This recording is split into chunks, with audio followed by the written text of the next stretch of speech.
Hello friends, welcome into the Cowboys Report presented by BetDSI, the internet's #1 sportsbook. I am your host, Tom Downey, here with a look at some potential Dallas Cowboys trade targets. 8 players in total, some may be more realistic than others. We'll start things off with a guy that we've discussed several times on the show in the past couple weeks.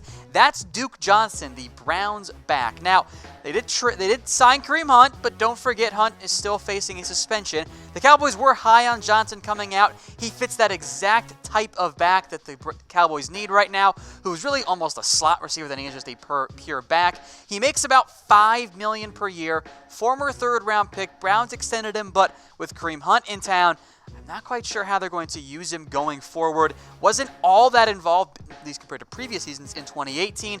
Only 40 carries, did of course had 47 receptions. And Duke Johnson himself has said he doesn't want to be a back, he wants to be a slot receiver. So I appreciate that out of Duke Johnson. He could be that type of sometimes a slot receiver, sometimes a back. Maybe what we all would have hoped Tavon Austin could have been or maybe will be for the Dallas Cowboys at some point down the road. So I like the idea of bringing in Duke Johnson. I do wonder, though, if the Browns are actually going to shop him. So here's my offer. Of course, still proposed, not official by any means. Cowboys and the Browns work out a trade for Duke Johnson. Cowboys give a 5th-round pick. They get Duke Johnson back. You can talk me into a 4th-round pick. Now, who says no on this one? Type C for the Cowboys or B for the Browns. I kind of lean more towards the Browns saying no, at least for now. This might not be an offseason trade. This could be a next year or next trade deadline trade once the Browns figure out exactly what's going on there with Kareem Hunt in terms of his actual suspension. If it's only 6 games, then maybe things make a little bit more sense for a Duke Johnson trade. Now, a more likely outcome here could be CJ Prosise, the former, or I guess still Seahawks back, former Notre Dame player. He's fallen out of favor and down the depth chart. If you're looking for a cheaper option in terms of draft pick compensation and just pure yearly money, it's CJ Prosise. Very much banged up this year, was hardly a factor, but don't forget, he was a 2016 third-round pick because Seattle just kind of throws draft picks at backs and then ends up having a 7th-rounder being their best option. Prosise has very much fallen out of favor. Remember, Chris Carson, he is Seattle's #1. Then it's Rashad Penny. Mike Davis, for now, is a free agent, might be brought back. J.D. McKissick is an RFA. By the way, those of you wondering about Bo Scarborough, he's actually on the Seattle Seahawks right now. So that leaves Prosise, at least as of right now, the 4th at best option, maybe 5th if they bring back Davis and McKissick. That makes him a logical trade option. Might be more of a late draft day trade or maybe a preseason trade, but I think Prosise makes some sense there for the Dallas Cowboys. Fits what the Cowboys need, although injuries are a big concern. But that's also why he's not going to cost much in a trade. I've got Prosise going to the Cowboys for just a 7th-round pick. He might get cut this preseason. Seattle can get something back for him now. Yeah, it's only a 7th-round pick, but I like this deal if I'm the Cowboys. We've seen them make roster moves before for late-round picks to get a guy that can help on special teams. Prosise fits that mold. So who says no? Type C for the Cowboys, type S for the Seahawks. I like this one quite a bit. I think it makes sense. If Seattle is willing to do it, I think they end up saying, if anyone says no, it's Seattle, but if they're willing to do it, I think it could make some sense there. A low-risk, middling reward there for the Cowboys because Prosise isn't the greatest option out there just in terms of backs. Now, do you guys like the Cowboys Report? Type Y for yes and type N for no. If you're typing in Y for yes, well, first off, thank you. We appreciate it. Also, make sure you subscribed already to us on YouTube, youtube.com/Dallas Cowboys Report, of course, if you're watching there. If you're watching on Facebook, it's facebook.com/Cowboys World Dallas. Make sure you've liked the page. And if you type N for no, let us know why in the comment section. We'll see if we can make some changes to help make it a little bit more enjoyable for you. Moving on to wide receiver, not that many options, and I like the idea of Emmanuel Sanders. Very talented, good fit for Dak as a Dak Prescott-friendly wide receiver, but I don't like necessarily the actual getting of Emmanuel Sanders. Coming off a torn Achilles, also has a $10+ million base salary in 2019. He's a good fit for Dak. I'd love to get him. I'd target him if he got cut. But the idea of trading for him, a hefty contract plus draft pick compensation, kind of turns me away. I still think he makes some sense there, and there's been some buzz about an Emmanuel Sanders trade coming out of Denver, with some saying that the Niners make some sense as a fit there. And for Denver, meanwhile, they got to save cap space at some point because you're paying Joe Flacco big money. That's funny. Cortland Sutton, Deshaun Hamilton, those are the next guys up there. Tim Patrick actually kind of impressed me. You can draft somebody else, save that $10.25 million, get a draft pick back. But if I'm the Cowboys, and I really, really, really want Sanders, I'm still not actually going to give that much up for him. I'm offering a 2020 6th-round pick, mostly because the Cowboys have no 6th-round pick this year. I don't think he's worth a lot given his contract status. $10 million for a guy coming off a torn Achilles at receiver, I don't like that option very much. Now, I would guess that Denver ends up saying no here. Either they want more or maybe even Dallas ends up saying no. But let me know in the comment section. Type C for the Cowboys, B for the Broncos. Again, if he gets cut, sign me up. But I'm intentionally lowballing Denver here on an Emmanuel Sanders trade. I just don't think he carries the actual value coming off that injury that it makes sense to move a 4th or even higher pick for if I'm the Dallas Cowboys. One last offensive player here to discuss. That is tight end Cameron Brate. Now, go way back when to the trade deadline. Many of you asked about Cameron Brate. I said I didn't think it made sense at the time because the Bucs used 2 tight ends a lot. O.J. Howard ended up getting hurt, and they really liked Brate, and I still do as well. The difference is things have changed in Tampa. There's a new regime, and historically speaking, Bruce Arians uses 1 at most in terms of tight ends. Using 2 hasn't been his MO. Heck, half the time he hasn't used even 1 at tight end in terms of actually getting him involved. So Cameron Brate, I think, does make some sense now as a trade target. Makes up just under $7 million per year, locked in through 2023. You make a move for Brate, you got your number 1 tight end for multiple years now. And if you're the Cowboys and you don't take a tight end in round 2, would you rather take someone like Caden Smith in round 3, a developmental guy in round 6 or 7, a Caleb Wilson, someone along those ranges? I don't think Jay Sternberger might even be there in round 3. So if you miss on tight end or you go defensive tackle or receiver, maybe you take that round 4 pick and get a better player at tight end, and that's my proposed trade here, by the way. Bucs get a 4th-round pick back. You take one of your possibly 2 4th-round picks, your original one and a potential comp pick. You get a starting caliber tight end who's, yes, far more expensive than what a rookie is going to be, but a guy you know is a better impact right now. And yeah, Brate's not the best blocker at the moment. I think you can find a way to make it work, though, if you're the Dallas Cowboys. So who says no? Type C for the Cowboys and B for the Bucs. I'm very curious about what happens with Cameron Brate. We typically don't see players get signed and then 2 years later, all of a sudden they get traded away, especially on a more long-term deal. But with the Bucs bringing in Bruce Arians, maybe it does make some sense. So I think that's about the right value for Cam Brate. But let me know what you guys think in the comments section. Now, in terms of tight end overall, what do you want Dallas to do? If it comes down to a draft or a trade, which one would you prefer? Type D for draft or T for trade. If we're talking about Cameron Brate, I'm typing in T. But if you give me like an Irv Smith in round 2, well, then I'm going to type in D. Keep it rolling here, folks. But first, today's show is brought to you by BetDSI.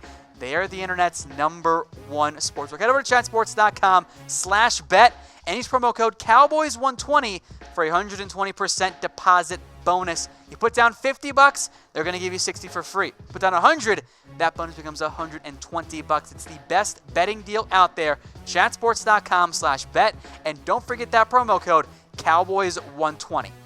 On to defense now. Leonard Williams, the Jets defensive lineman. One caveat here. This only makes sense if the Jets at number 3 overall take Quinnen Williams out of Alabama, who plays a very similar style and very similar scheme fit for the Jets defense as Leonard Williams. Now, he is going to be expensive, more than any player we're going to mention on today's show. A $14 million base salary in 2019, but brings the disruption, the pass rushing, and the penetration that the Cowboys value in defensive linemen. I like the idea. My big question is, A, are the Jets even going to actually shop him? Because they're more than happy to say, let's draft somebody else and invest big money here and re-sign him to a long-term deal. Are the Cowboys willing to give up an early round pick and then pay him, let's just say $15 million a year or thereabouts? That's a lot of money for one player and a draft pick. Then again, they just did it, though, with Amari Cooper. Were they able to do it? And, of course, could a team outbid the Cowboys? They have a late second-round pick. I think that's about the expectation if there is a trade. Could a team outbid Williams instead? So here's my proposed trade. A second-round pick goes to the Jets. The Cowboys get a new defensive tackle in Leonard Williams. So who says no? If you're the Cowboys and the Jets, which party ends up saying no to this trade? Type C for the Cowboys, J for the Jets. A bigger name I wanted to make mention of. I don't know if these two parties then would end up being the ideal partners. I think the Jets could find a higher draft pick than the Cowboys. I don't know if they want to throw a second-round pick away for a player, I should say, not away, and then pay him big money.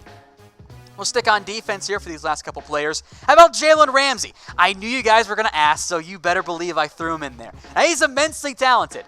He can also kind of be a bit of a headache, has gone rogue at times in terms of the scheme, and likes to chirp a little bit, which I appreciate in a defensive back. Now, there was an ESPN report in the middle of the season that the Jags were going to consider trading Jalen Ramsey.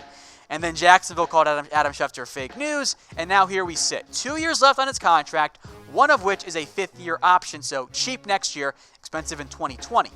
Now, I love the idea of getting Jalen Ramsey, but the biggest issues here when it comes to the Cowboys and the Jags being partners, what is Dallas going to offer? I would assume the initial asking price is at least one first-round pick. If you're the Jags, the Cowboys don't have a first-round pick. Here in reality, if you're not sacrificing a 2020 first, which I don't know if Jacksonville's going to value all that much, here's the best I can do for you. Chidobe Awuzie and a second-round pick. Jags get a cornerback to help them win now, and they get a second-round selection. That's a lot to give up for the Cowboys because in reality, you're sacrificing two potential starters. Awuzie is one, of course you bring in Ramsey, but also a second-round pick that you would hope starts next year for the Cowboys. And then for Jacksonville, I kind of think they end up saying no. I think they can get a better offer if they actually wanted to trade Jalen Ramsey.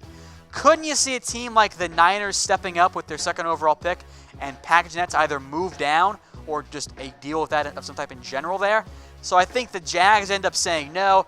I think if Ramsey actually was on the block, the Cowboys would call because he fits the Chris Richard scheme so well.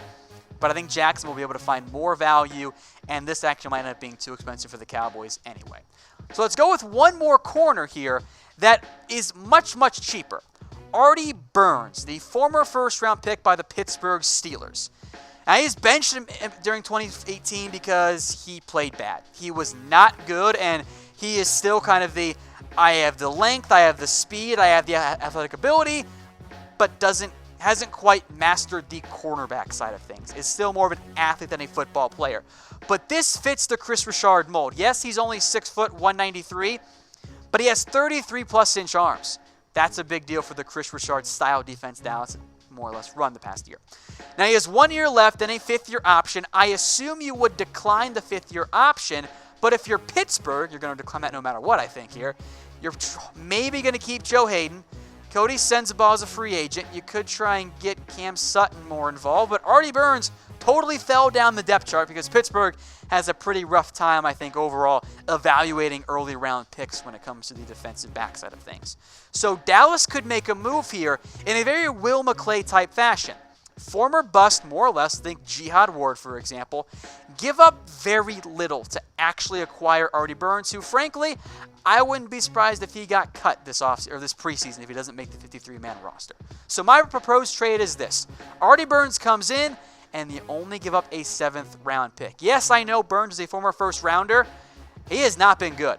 This is we're going to take a flyer on a guy. So who says no? Type C for the Cowboys, S for the Steelers. Pittsburgh might want to try to give Artie Burns one more year, but if he can't even get on the field for the Cowboys, or for the Steelers, then what's the point? Go invest in a 5th-round pick instead and try and develop him, because if Burns doesn't show any progress, then it's better to cut your loss while you can still get something back. So that's my trade there. One of actually my favorite ones on this list. All right, guys, as I always do, I'm wearing a Mizzen and Main shirt. Go check them out, comfortable.af. You guys are not going to find anything more comfortable than a Mizzen and Main shirt. Heck, not even a blanket. These things are that comfortable. You can use them as a blanket if you want. I tend to sleep in them after all, and yeah, it's after a late night in Austin, but I still tend to do it. They are incredibly comfortable. Go check them out, comfortable.af. One last trade target, that's Derrick Kindred, a guy I actually mentioned way back last year around this time. Was great in 2017, 10 tackles for loss, and then wasn't anywhere near as good in 2018. Still has value, and this could be a backup type plan for the Cowboys. Let's say they make a run at Earl Thomas and they fail. They want a round 2, a round 3 guy, and they end up going in a different direction. and you're still sitting there with Xavier Woods, Jeff Heath, and Kevon Frazier as your top 3. Bringing in Derrick Kindred instead gives you a more reliable option than Frazier and could even possibly beat out Jeff Heath for that number 2 safety. Or at minimum, it gives you the added benefit of having a third safety, who frankly is almost a linebacker at this point. That's why he had so many tackles for loss. He is very good around the box. Now, the Browns have Jabril Peppers, Demarius Randall. They need something decent to part with their number 3 safety, who is in the last year of his deal. Here's my trade package, very similar to what I would have offered last year. A 5th-round pick goes to Cleveland, but Dallas also gets a 7th-round pick back, a little bit less value than I think the Cowboys could have offered had this been around last year. After all, it is just 1 year left on Kindred's deal. So who says no? Type C for the Cowboys, B for the Browns. I know it's not the big-name safety you guys want. I know you want Earl Thomas or Landon Collins or somebody like that.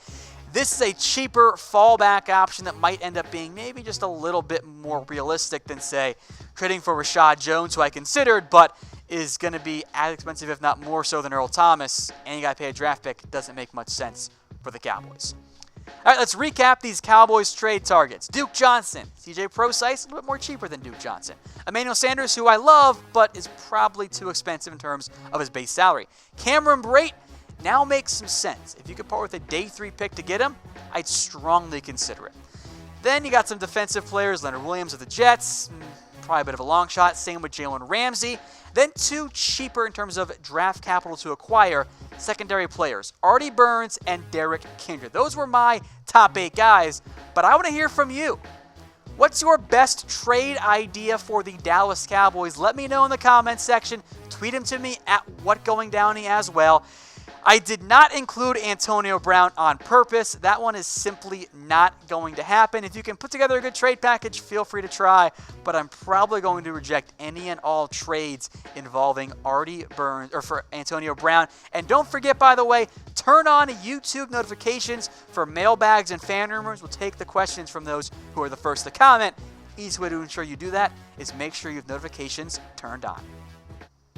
Hey Cowboys fans, thanks for watching the Cowboys Report. If you haven't already, click right here to subscribe to our channel for all the best Cowboys coverage on the internet. That's news, rumors, highlights, mailbags, film studies, and a whole lot more. And I'm making your lives a little bit easier as well with the next Cowboys Report video right here.